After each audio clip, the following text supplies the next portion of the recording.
If you ask most people what a Tasmanian devil looks like, they'll probably picture that spinning tornado cartoon from Looney Tunes. You know, that one spaz that whirls around, eating everything in sight, and sounds like a chainsaw having a mental breakdown. Which is obviously wrong, but funny enough, Warner Brothers actually were kind of on point, in some senses. Mainly the noise part. But what they left out, among other things, is that, pound for pound, the Tasmanian devil has the strongest bite force of any living mammal on Earth. So in other words, we're talking about a compact marsupial the size of a chunky terrier, but which can bite harder proportionally than a lion, tiger, or even hyena. But despite this absolutely OP ability, the Tasmanian devil is fighting for survival. And why? Because it's being hunted. Mind you, not by humans, but rather by a disease. Cancer. Contagious cancer. And in case you didn't know this, cancer is not supposed to be contagious, with there being no known true cancers like this in humans. And in fact, not only are there no known cancers like this in humans, there are essentially no known cancers like this, period, with the only other examples being found in a few bivalves, an inbred hamster, and one ancient form found in dogs that's been around since the pyramids were built. And yet, despite that, somehow the Tasmanian devil is not only dealing with one of these cancers, but two of them. Two completely transmissible cancers that emerged in one species and has spread to pretty much the entire wild population. And the fatality rate is almost 100%. So yeah, very bad and very unprecedented. But before getting to that, let's start at the beginning. When Europeans first quote-unquote met Tasmanian devils, they heard them before ever seeing them, with their name, well, at least the devil portion, coming from the noises or screaming that they make, with the Europeans thinking that Satan had somehow relocated to the forests of Tasmania.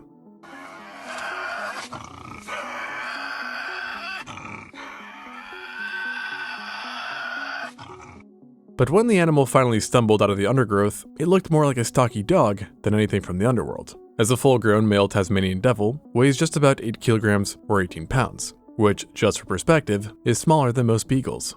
So not exactly the stuff of nightmare at first glance, right? But then there's the head, and let's just say that it's so massive compared to the body that it would make a bulldog jealous. And there's a very good reason for that comically large skull and neck, as it is this that allows for one of the most powerful bite forces in the entire mammal world. Now, we're not talking about absolute bite force here, where a hippo would obviously demolish pretty much everything, but rather we're talking pound for pound, size adjusted. And scientists measure this using something called a bite force quotient, or BFQ for short, which compares bite force relative to body size. And just for perspective, an African lion, the so-called king of the jungle, scores 112. Pretty good. A spotted hyena, 124. Which is, by the way, a creature known for its absolutely devastating bone-crunching bite. But the Tasmanian devil, this for Satan gets a whopping 181. 180 freaking 1. And this is so high that the only living mammal that gets remotely close to it is the tiger quoll, a distant cousin of theirs. But those things weigh like 5 pounds or 2.5 kilograms, so about the same size as a pair of work boots, and probably equally as threatening. The devil, on the other hand, while not being giant, is, in a relatively speaking, completely different weight class, with its actual measured bite force being 553 newtons, strong enough to bite through, well, a lot of things, and in fact has been known to bite through metal. Yeah, pretty metal. But obviously the bite force would be useless without the hardware to back it up, which it, has. Because the teeth, they are devastating, literally, especially to bone, with them having high resemblance to hyena's teeth through convergent evolution. And devils also, funnily enough, share some similarities with dogs as well, having 42 teeth just like them. But unlike dogs, whose adult teeth replace their baby teeth and then stop growing, devil teeth just keep growing throughout their entire lives. And like I alluded to, they don't just bite through flesh. They crunch through skulls, vertebrae, ribs, and pretty much anything else, being known to chew through metal wires to escape traps, which is both impressive and mildly terrifying. And to add on to that, the jaws themselves can open to 75 to 80 degrees, which is frankly absurd, with most other mammalian predators maxing out at around 60 degrees, while humans average out at only 50 degrees. But the skull and teeth are not the only weird features evolution threw into this package. Take the tail, for instance. Unlike many marsupials, the devil's tail is not especially prehensile, nor particularly powerful, meaning you can't grab things with it, swing from branches like some kind of carnivorous monkey, or use it as a third leg for some good old kickboxing, like their kangaroo cousins do. Nope, instead it serves a completely different purpose. It basically is a camel's hump. Now I know what you're thinking. What? But let me explain. When times are good and food is plentiful, the tail swells up like a happy sausage. But when food is scarce, it shrinks down to a sad little noodle. And so you can kind of tell the health of a Tasmanian devil by just looking at its tail. But that being said, it might be hard to get close enough to pinpoint that without them running away. Because despite their massive bite force and all that satanic shrieking, Tasmanian devils are basically scaredy cats, being all bark and, well, still bite, but not as much as you might think. And actually, one of the reasons why they scream is to avoid fights, not start them. You see, when two devils meet, such as at a carcass or during mating season, they put on an acting display that would make WWE wrestlers proud. They open their mouths as wide as possible, show off every single one of those continuously growing teeth, and then they'll snarl, hiss, cough, growl, scream. And when things really escalate, they might go on their hind legs and push each other sumo style. And yes, they will sometimes bite each other, with males often being more aggressive than females, but it's not like a lion death showdown. I like to think of it more as them preferring to be like, alright mate, we're both bloody pissed off, but let's not bash each other's heads in, yeah? And generally, the larger the food source, the less fighting that takes place. So they'll scream bloody murder, open their orifice in your general direction, and just generally yell up a storm. But the end result is, problem solved. No one gets a skull-shattering bite, and everyone lives to screech another day. But when they're not busy screaming at each other, what are they doing? Well, during the day, they usually are asleep, because devils are nocturnal and crepuscular creatures, having the very good sense to avoid doing anything strenuous in the scorching daylight of Tasmania's sun. But actually, in reality, this is believed not to be an adaptation to weather, but rather to avoid predation by not only eagles, but also humans. And so during the day, they spend their time tucked away in thick vegetation, caves, or in abandoned wombat burrows, which are especially prized due to their added safety. But when dusk falls, it's go time. They emerge from their dens like furry tanks on a mission, using their acute sense of smell and hearing to trot through Tasmania to find food. And when I say trot, I mean trot, as these guys really get their steps in, with studies of devils fitted with radio collars showing an average distance of 8 kilometers or 5 miles per night, with some particularly ambitious individuals hitting 16 kilometers or 10 miles. And that's a lot of ground for those short little stubby legs, which is made all the more impressive by the fact that they can run at speeds up to 25 kilometers or 16 miles per hour, so faster than the vast majority of humans. So basically, they're scavengers who are mainly nocturnal, who spend most of their time alone looking for food. The whole quote-unquote devil reputation comes from, again, the noises they make when competing for said food, which is understandable when you're a mammal with the highest bite force pound for pound, and you're trying to establish dominance over a carcass without getting your face bitten off. Which, speaking of carcasses, their diet is quite wildly varied and completely opportunistic, which is a polite way of saying they'll eat basically anything that's dead or dying. And actually, scratch that. Let's just leave it at anything. Wallabies, wombats, possums, bandicoots, echidnas, livestock, roadkill, insects, vegetable matter, fruit, literally anything, as long as it's organic. The carrion can be fresh as a recent kill, or it can be old roadkill with a tire track on it. They genuinely do not care. And actually, it seems they might prefer the carrion with a tire track on it over the thought of actively hunting, considering they spend more time scavenging than actually hunting for live prey. And when they find food, they do not waste a single scrap, systematically working their way through organs, bones, hide, fur, everything. And while the thought of eating what is essentially food long past the 5-second rule might sound gross and very unhygienic to us, it is absolutely crucial for Tasmania's ecosystem, as this is an island without vultures or really any other large scavengers. So without devils, many carcasses would sit around spreading disease. And countries often notice that when scavenger populations deplete, health hazards often rise, such as what was seen in the increase in rabies cases once vulture populations in India were reduced. And these guys are not only good at getting through all the parts, but literally getting all the parts, as they can eat up to 40% of their body weight in a single sitting, and within 30 minutes at that. Which, just for perspective, is like the average American eating 34 kilograms or 74 pounds of food in one go. So imagine polishing off 3 Thanksgiving dinners by yourself, and doing that all in the time it takes to watch an episode of One Piece. Oh, and by the way, you'd be doing this from inside the stomach of the turkey.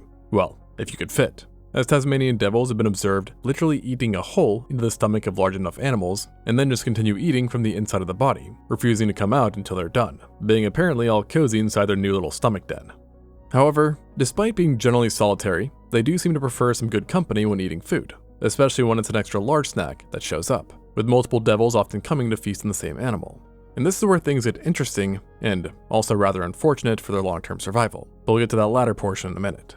The point is that while devils are usually solitary, food is a powerful magnet, and at these communal feeding sites, the most dominant animal typically eats first, making all the noise in the world to keep their quote-unquote friends away, and will also employ some Tasmanian jiu-jitsu if needed. But after all that screaming at the top of their lungs, the hierarchy pretty much sorts itself out, and everyone usually gets a share, And in fact, it's often believed that Tasmanian devils seem to, in some sense of the word, actively desire other Tasmanian devils to get food, as scientists have speculated that perhaps one of the purposes behind their noisy commotion is actually to attract other devils, and the quote-unquote aggressive behavior they show is not actually to prevent others from eating, but rather just to make sure that they get their fill first, before then handing over the snack to others. And that's honestly pretty nice for a carnivore. It might then sound like a pretty chill life, with them being all shary and carry. But to be honest, I have to say that it kind of feels like they're compensating for their earlier brutality and guilt, if you will. You see, every single Tasmanian devil was once an imp. No, seriously, with that being the name for the joeys or infant Tasmanian devils. And each mother Tasmanian devil has a surprisingly high number of babies, averaging between 20 to 40 per litter depending on the age of the mother. And that's great and all, but here's the issue. Mother Dearest only has 4 teats. So 20 to 40 joeys, but only 4 different feeding stations. So cue the brutal race for survival. Literally, as it's first come, first served. Winner takes all. Everyone else who doesn't win the game of musical teats is dead. So yeah, up to 90% of their siblings die. And even after evolving from imp to juvenile devil, life ain't easy for these little furry guys, with 60% of the juveniles not even reaching adulthood. But with that said, as a species, they still do pretty well for themselves, as the only native predators large enough to threaten an adult devil are wedge-tailed eagles and the thylacine. But as you probably know, the thylacine has been extinct for almost 100 years at this point, making the Tasmanian devil the undisputed top mammalian carnivore of Tasmania.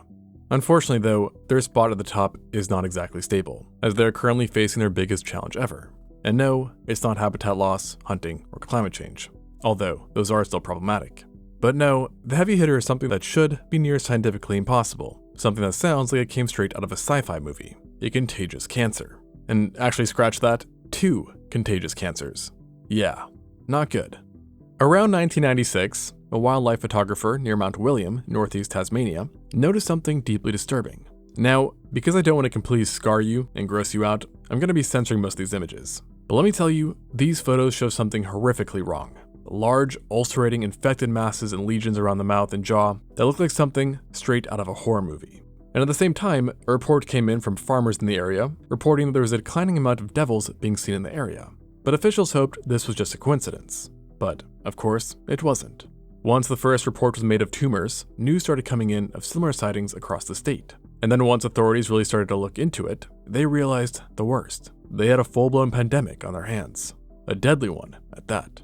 At first, it wasn't known what was causing it, rather just the symptoms. But by the early 2000s, it became crystal clear that something unprecedented was happening. A cancer was spreading between the animals, something that should pretty much be impossible. Now, you have to understand, this disease, the devil facial tumor disease, or DFTD, is not from a virus or bacteria causing the cancer, which is something that is known to happen in many other species, including humans, with HPV, for example, being a known cancer-causing virus. But in the Tasmanian devil, it's actual cancer cells jumping from one animal to another. And that really should not be possible. As for one, cancer is really not an infectious agent outside of the host individual, with the immune system easily recognizing it and taking care of it. And 2, even if it could infect someone else, there's not really an easy way to spread it, normally. But remember all that communal feeding we talked about? The one that sometimes results in them getting a face full of Tasmanian jiu-jitsu? Yeah, that's the transmission route. And really any other situation that results in biting, such as mating. And what happens, if that teeth come into contact with the tumor tissue, cancer cells get transferred into the wound, and then boom, you've got a new infection. Now, the cancer itself is believed to be a malignant tumor that originated in Schwann cells, which are cells that insulate nerve fibers through myelin. And these tumors can become absolutely massive, to the extent of almost completely taking over the head and surrounding regions. On top of that, they're not just infecting the skin of the region, but also the underlying tissue, with the end result being that they utterly destroy it. And in the case of the jaw, will destroy the bone to prevent feeding, and if it spreads to the eye, will result in blindness, with the end result often being that they die within 6 months of infection, from either organ failure, secondary infection, or starvation. But the truly terrifying part isn't just what the cancer does, it's how it does it, meaning how it avoids detection. You see, normally when foreign cells enter your body, your immune system recognizes them as the invaders that they are, and they do this by checking their MHC molecules, which are basically a cell's version of an ID, with cells with the wrong ID getting kicked out, or destroyed. But here's the thing, the DFTD cancer cells have downregulated their MHC expression, meaning they don't show any ID at all, making them essentially invisible to the Tasmanian devil's immune system. Genetic studies in the disease have revealed that all DFT1 tumors trace back to a single female devil. One animal, one mutated cell line, that's now been spreading as a clonal parasite for nearly 40 years. And to call this disease devastating is putting it lightly, with it having swept across Tasmania like wildfire, with entire devil populations getting decimated, with some regions even losing more than 95% of their population, and with the disease itself having spread to nearly 80% of their range. In fact, it's so virulent and dangerous that models have all but predicted that without intervention, the Tasmanian devil is as good as extinct. So understandably, scientists panicked, and the Tasmanian government scrambled to figure out what to do. They tried culling infected individuals, hoping to create disease firebreaks. However, that didn't work, not even slightly. The disease just kept advancing, seemingly intent on wiping the species out. And by this point, you'd probably think the story couldn't possibly get worse. I mean, again, an unprecedented transmissible cancer was pushing the species towards extinction. But of course, DFTD was like, hold my beer. And thus, it got worse. In 2014, they got hit with a double whammy, meaning researchers identified a second transmissible cancer. And let me just repeat that, because it does bear repeating.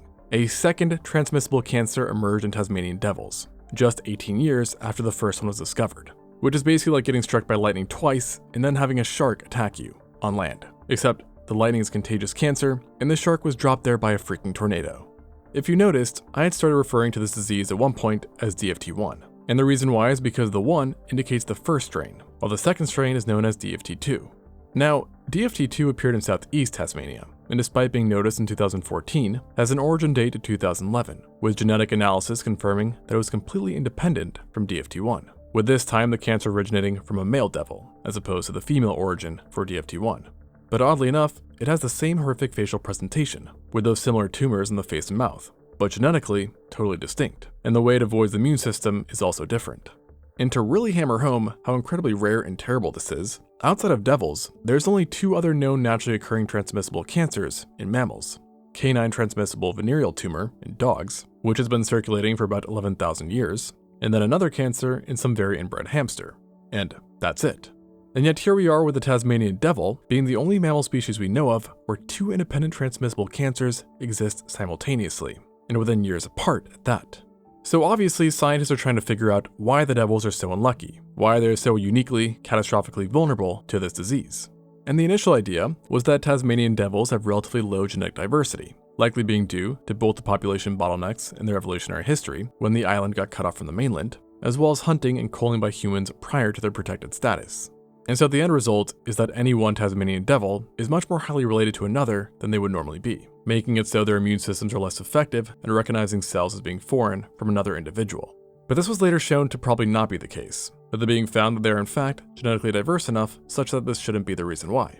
And in an incredibly odd turn of events, one researcher in 2004 found 3 different devil skulls in European museums that were disturbingly warped, almost as if by a tumor-like disease. And then on top of that, the London Zoo had a record of a devil dying there of very similar symptoms to that of DFTD. So the verdict is still out there as to why Tasmanian devils seem to be incredibly susceptible to this, but it definitely seems more complicated than first expected.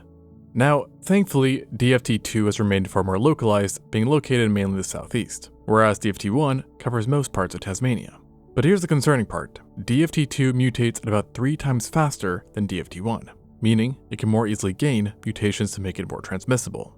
However, on the optimistic flip side, this could also mean it will accumulate certain mutations, making it less lethal, but I'm not going to cross my fingers. Now, if there's one thing that should have been clear when I talked about these guys before, is that they are remarkably resilient. I mean, they literally chill in carcasses until they're full, for crying out loud.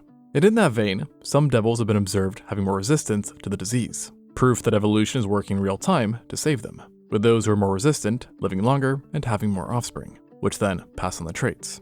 And there are also cases of devils even having spontaneous regression of the tumor, with studies identifying variants near genes like PAX3, which seem to disrupt angiogenesis, which is the formation of new blood vessels, something that is very important for tumors to grow. And so devils with these variants seem to survive longer and sometimes even fight off the cancer entirely, giving nature the middle finger right back at it.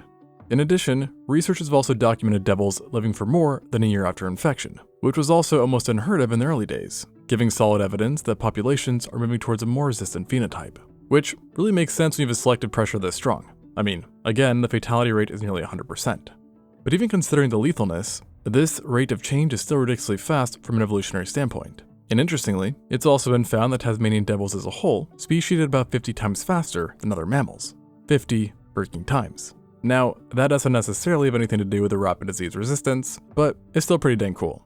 And on top of their own natural badassery, scientists are also working on vaccines to help out, and early trials have been somewhat promising, with one 2017 trial observing about 1 in 5 devils show resistance to DFTD after vaccination.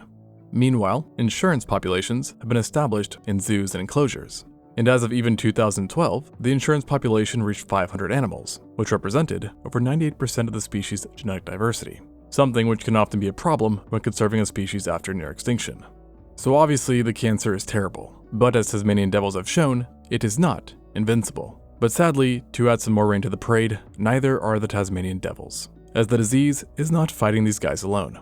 As if transmissible cancer wasn't bad enough, devils face a bunch of other threats too, the most immediate one being roadkill. A study in the early 2000s estimated that nearly 6% of the devil population is killed by traffic accidents each year. And one wildlife biologist described roadkills as the second largest risk after DFTD. And then of course, in typical human fashion, there's also habitat loss, which reduces den safety and lowers prey population. And like I alluded to, historically devils were persecuted, with bounties on them being introduced as far back as 1830, with farmers blaming devils for killing sheep. Ironically, it is also these same farmers that are largely responsible for the thylacines extinction, with the same rumors of them killing sheep also being spread and a bounty put on their head. And yet, as it so turns out, much of the livestock predation was actually caused by wild dogs, rather than thylacines or Tasmanian devils. But I guess better the devil you know than the devil you don't, literally and figuratively. But here's some good news. Conservation efforts are ramping up significantly, and some of them are not just working, but working spectacularly well. One of the most ambitious projects is the Mainland Reintroduction Program. You see, devils went extinct on the Australian mainland about 3,500 years ago, and conservations have decided that that was long enough, and are bringing them back.